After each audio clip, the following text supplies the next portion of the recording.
जिसका पास दांत है उसको चाना नहीं दिया जाएगा, जिसका पास दांत नहीं है उसको बोलेगा तुम चाना चबाओ।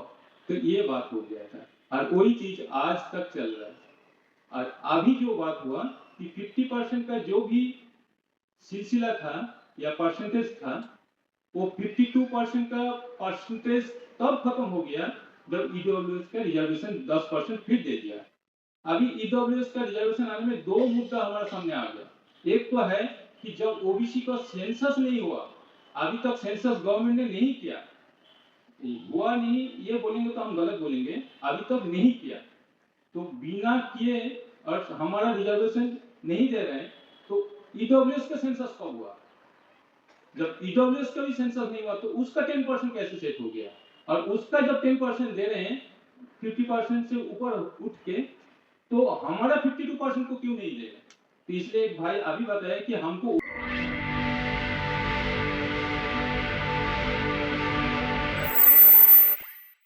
दिया था, क्योंकि बाबा साहब को इतना दूरदर्शी सोच विचार था कि बाबा साहब को ये पता था अगर ओबीसी को हमने हमारे साथ नहीं लाए तो ये एक बड़ा समूह हो, इनको ब्राह्मण लोगों ने इस्तेमाल करेंगे और आज जो एससी एसटी को मिला है इसको भी खत्म करने के लिए ये ओबीसी लोगों को हथियार बनाएंगे। और एससी एसटी का जब सारी सुविधा खत्म हो जाएगा तो ओबीसी को धर्म का जो शूद्र लोगों का शास्त्र है, मनुसंहिता है, उनको लागू करके ओबीसी को भी पीछे धकेल देंगे, या तो इसका मतलब पूरा देश में हमारा राज दोबारा रह जाएगा।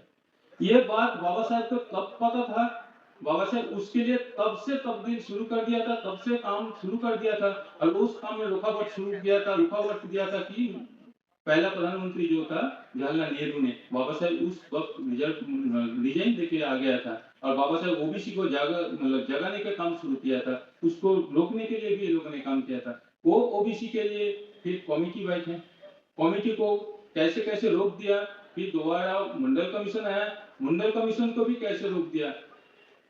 तो इसमें 1992 हमारा तब का प्राइम मिनिस्टर थे वीपी सिंह। वीपी सिंह ने 13 अगस्त डिक्लेयर कर दिया कि अगला स्वतंत्रता दिवस जो 15 अगस्त है उस दिन हमने ओबीसी के लिए रिजर्वेशन का जो भी प्रावधान है, मंडल कमीशन में जो भी प्रावधान है उसको औपचारिक रूप से डिक्लेयर करेंगे लाल किला से, ये दिल्ली का लाल किला से। तो 13 अगस्त डिक्लेयर किया, 15 अगस्त को ये संवैधानिक तौर पर डिक्लेरेशन होंगे। तो 13 और 15 का बीच में एक दिन आता है, वो है 14 अगस्त। 14 अगस्त सुप्रीम कोर्ट का 5 सीनियर जज ने बैठ के पूरा जो सुपारिश था सबको तहस-नहस कर दिया, बोला कि 52% ओबीसी को 52% देंगे तो कितना परसेंट चला जाएगा, उधर ही 50% का सीलिंग बना मतलब फिक्स हो गया और 52% मतलब एससी एसटी का जो था 7.5 एससी का 15, तो दोनों मिला के हो गया आपका 22.5 रहेगा 27%, तो 27% मतलब 50% हो गया, ये 27% हमारे लिए रख दिया। और तब ये हुआ कि 27% अगर देना है तो 52% लोगों को कैसे देंगे, तब क्रीमी हुई उस श्रृंखला में लगा दिया। यानी जिसका पास पैसा है वो एक सीलिंग बना दिया था कि इतना इनकम के ऊपर होगा तो उसको नहीं मिलेगा, उसके नीचे होगा तो मिलेगा।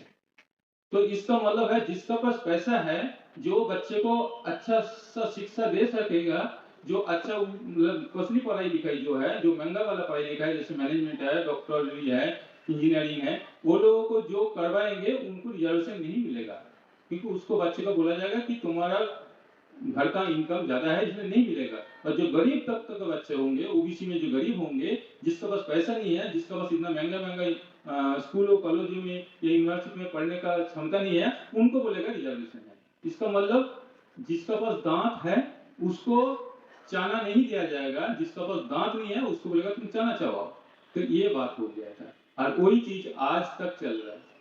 और अभी जो बात हुआ कि 50% का जो भी सिलसिला था या परसेंटेज था, वो 52% का परसेंटेज तब खत्म हो गया जब ईडब्ल्यूएस का रिजर्वेशन 10% फिर दे दिया। अभी ईडब्ल्यूएस का रिजर्वेशन आने में दो मुद्दा हमारे सामने आ गया। एक तो है कि जब ओबीसी का सेंसस नहीं हुआ, अभी तक सेंसस गवर्नमेंट ने नहीं किया, हुआ नहीं ये बोलेंगे तो हम गलत बोलेंगे, अभी तक नहीं किया। तो बिना किए और हमारा रिजर्वेशन नहीं दे रहे हैं, तो ईडब्ल्यूएस का सेंसस कब हुआ? जब ईडब्ल्यूएस का भी सेंसस नहीं हुआ तो उसका 10% कैसे सेट हो गया? और उसका जब 10% दे रहे हैं 50% से ऊपर उठ के, तो हमारा 52% को क्यों नहीं दे रहे? तो इसलिए एक भाई अभी बताया कि हमको ओबीसी का मतलब ओबीसी मतलब अदर बैकवर्ड क्लास बना दिया, उसको कैटेगरी नहीं पता है। तो कैटेगरी और क्लास में जो फर्क है उसका एक बड़ा सा नाटक इसमें है। अभी ओबीसी का हिंदी में क्या बोलते हैं? अदर पिछड़ा जाति। तो पिछड़ा मतलब क्या है कि हम खुद ही पिछड़ा हो गया था। पिछड़ा नहीं है, पिछड़ा बनाया गया जाति है, ये होना चाहिए। बैकवर्ड का मतलब पिछड़ा बनाया हुआ जाति, पिछड़ा रखा गया जाति। तो ये जाति को अभी ब्राह्मण लोगों ने इतना कैसे कर लिया? क्योंकि ओबीसी जाति आज भी ओबीसी जाति ब्राह्मण लोगों का इतना गुलामी कर रहे हैं कि हमारा साथ इतना अन्याय हो रहा है, फिर भी हम चुप है। तो हमारा चुप भी वो लोगों का शक्ति बन गया। तो इसलिए हमको जब तक जागरूक ना हम होंगे तब तक हमारा हक और अधिकार नहीं मिलेगा। बाबा साहब एक बात कहते थे कि हक और अधिकार भीख मांगने से नहीं मिलता, इसके लिए लड़ाई करना पड़ेगा। आज तक ओबीसी ने एक भी लड़ाई नहीं की। जब लड़ने का नौबत आया था, जब मंडल कमीशन लेके देश में बवाल मच गया था, तो हमारे लोगों ने कुमंडल के लिए बाबरी मस्जिद ध्वस्त करने के लिए मनुवादियों का साथ दिया था। तो उसके वो जो हमने गलती किया था उस अभी तक उसको भुगत रहा हूँ कि हमारा देश में ओबीसी का आज बोलबाला होना चाहिए था, ओबीसी का पूरा गणतंत्र ओबीसी का हाथ में आना चाहिए था। आज ओबीसी भीख मांग रहे हैं और इस ओबीसी को सामने रख के पूरा देश को गुमराह करने के लिए बाबा साहब तब भी जानते थे, इसलिए ओबीसी को बाबा साहब ने अलग से एससी एसटी का साथ जोड़ के एक बड़ा समूह बनाना चाहते थे। लेकिन उस ओबीसी को आज देखिए, बाबा साहब जिस बात से डरते थे, जो बात बाबा साहब जानते थे, वही चीज आज हो रहा है। आज ओबीसी का लोगों को बना दिया प्राइम मिनिस्टर। वो कहते तो है कि मैं ओबीसी हूँ, लेकिन ओबीसी का नाम लेके ओबीसी को मतलब गुमराह करके ओबीसी का वोट लेके पूरा देश को लूट रहे हैं।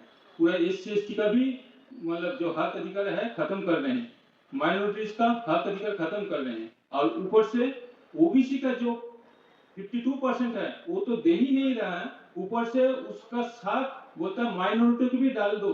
उसका बाद फिर बोलता है कि तुम्हारा कोटा तो माइनॉरिटी खा गया है।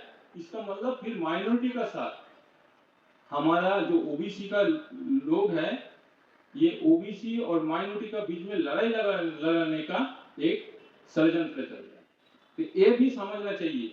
और ओबीसी का जो कोटा का लड़ाई चालू हुआ था, ये ओबीसी लोगों ने भी शुरू नहीं किया था एससी एसटी लोगों ने।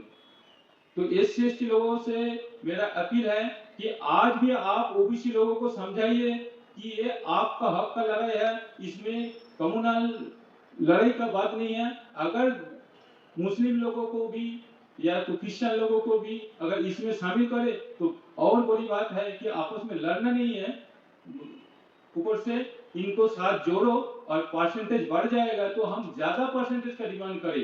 यानी 52% का साथ अगर 12-13% मुस्लिम भी जुड़ जाए तो हम 65% का डिमांड करें कि 65% दो, और उसके लिए तोड़ जोड़ करके सब मिल के लड़ाई करना चाहिए। तब हमारा शक्ति बढ़ेगा, और जब शक्ति का वृद्धि होगी तब हमारा दुश्मन कमजोर पड़ेगा। और जब तक दुश्मन कमजोर नहीं होगा तब तक हम लोगों का ये भीख मांग के कुछ नहीं होगा।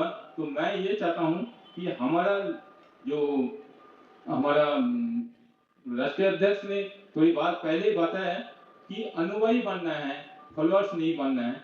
इसलिए मैं भी यही बात कह रहा हूँ कि हमको अनुयायी बनना है।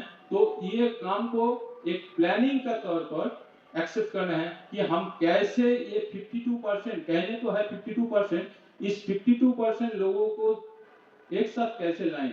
इसके लिए मैं सभी साथियों से निवेदन करूंगा कि 5-5 मतलब राष्ट्रीय स्तर पर हमारा कर्मकर्ता हो, हर जाति का 5-5 कर्मकर्ता हो, मिलकर एक कमेटी बनाए और राष्ट्रीय कमेटी का अंदर स्टेट का कमेटी बनाए, डिस्ट्रिक्ट का कमेटी बनाए, सभी जाति का लोगों को एक दो करके लेके आए, फिर हम एक साथ बैठ के हम प्लानिंग करें और SC/ST माइनॉरिटीज लोगों को भी साथ लें, लेकिन वो प्लानिंग को एक कॉन्क्रीट प्लानिंग में बदल मतलब रूपांतर करके उसको काम करें, तभी हम ओबीसी के लिए जो हक की लड़ाई है उस लड़ाई को एक मुकाम तक पहुंचा पाएंगे। नहीं तो हम सिर्फ प्लानिंग ही करते रहेंगे या करेंगे देखेंगे यही सब बोलते रहेंगे, लेकिन ये बोलने का बात नहीं है। अभी 1 साल या 2 साल का समय है, उसके बाद तो हम लोगों को सबको मतलब मनुवादी का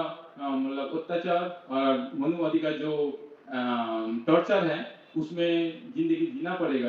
तो ये हम आखिरी जनरेशन है जो हमको या तो करना है नहीं तो मरना है, तो या करो या तो मरो।